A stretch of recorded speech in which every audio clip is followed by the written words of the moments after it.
Hey folks, John Adamson with Seeking Light. So, the Biden mandate is dead. The OSHA ETS is dead. Kind of can't help but think of The Wizard of Oz.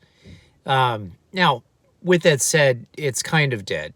So, what's going on right now is that it is under judicial review, meaning that if the courts, the high courts, the Supreme Courts of the United States, decide to take a look at it, they will. But the question is, will they decide to do so? And with a court, Supreme Court, that's clearly in the conservative leaning bent right now, it's unlikely that they will give it much time, as they shouldn't. But anyway, that's good news for those of us who have been somewhat dreading the implementation of this clearly unconstitutional mandate. And it's not a law, but it's a mandate, and it would have carried a lot of force behind it. One that would have crippled organizations if they did not comply or force their employees to comply. What's most sad about this whole situation, though, is that a lot of employers already started to implement these provisions, force their employees to get the vaccine, or surely get fired. And a lot of people have lost their jobs already because of this now largely defunct OSHA ETS. Now, with that said, that was the general OSHA ETS. It's not the healthcare ETS. So the healthcare ETS is still in place. And again, ETS stands for Emergency Temporary Standards. So we still, at healthcare entities, have to comply with what we've got. But what this does, I believe, is gives us some impetus, some strength in our argument that the healthcare ETS, as it exists, should be eliminated.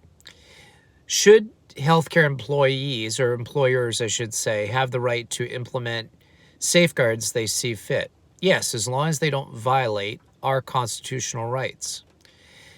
So, for example, if an employer wants to make everybody wear masks, so be it, as long as everybody is wearing a mask, first of all, so that you're not getting harassed as a non-vaccinated employee. I think that's fine. Should they require you to do symptom checkers? I think that's certainly wise. I don't want a healthcare worker taking care of me coming into work with 101 fever, knowing that they're likely sick, that they're going to infect me possibly when I'm down in the dumps with some kind of illness. That makes sense. So, but everybody should be doing it, so you're not discriminating against individuals just because they've refused to get the vaccine. And so this is a kind of a win. It is definitely a win, but they're going to be back. They're going to try to come back. And I think at this point, the Biden administration understands it's a lame duck administration, even though it's only his first term. Usually you reserve that for the second term, which he's not going to get. He's not going to make it mentally. That much is clear. And the question is, what are they going to do? Are they going to try to lick their wounds after the midterm elections, when it's almost assured that the Republicans will retake the House and possibly take back the Senate? Are they going to try to lick their wounds, and then Biden's just going to try to ram everything down as quickly as he can before he gets out of office? I don't know. Or will he be removed from office after the midterms, which is my suspicion, and then they will put Kamala Harris in, although they just did a hit piece on her, CNN did, demonstrating how ineffective her administration is as vice president. And when CNN goes after her, you know that things can't be good. So I think it's just one giant bleep show right now. And but I don't count that the ETS might be back, or might not be back in some form, I should say. So this is a temporary respite. We have to keep the fight up. Don't back down. Continue to let your senators, your congresspeople know we're not going to tolerate this power grab.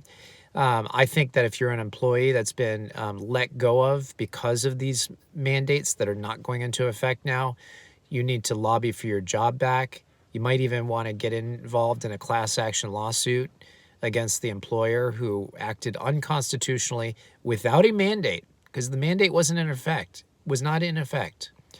And also, I'm going to put in a plug for people that have done a lot more work in this area than I have on the legal side. I've focused mostly on the ethical and religious side. But check out, I can't remember her last name, but Peggy at the Healthy American. Also check out the Liberty Council at lc.org. They've done the lion's share of the legal work that I've seen, and with some good stuff. And that, I think you'll find that to be helpful. But for now, we have a win, but keep fighting, because the fight never ends. And if you're a Christian, you know our fight is not against flesh and blood, right? So with that in mind, be in prayer. This is John Adamson with Seeking Light. Take care. God bless.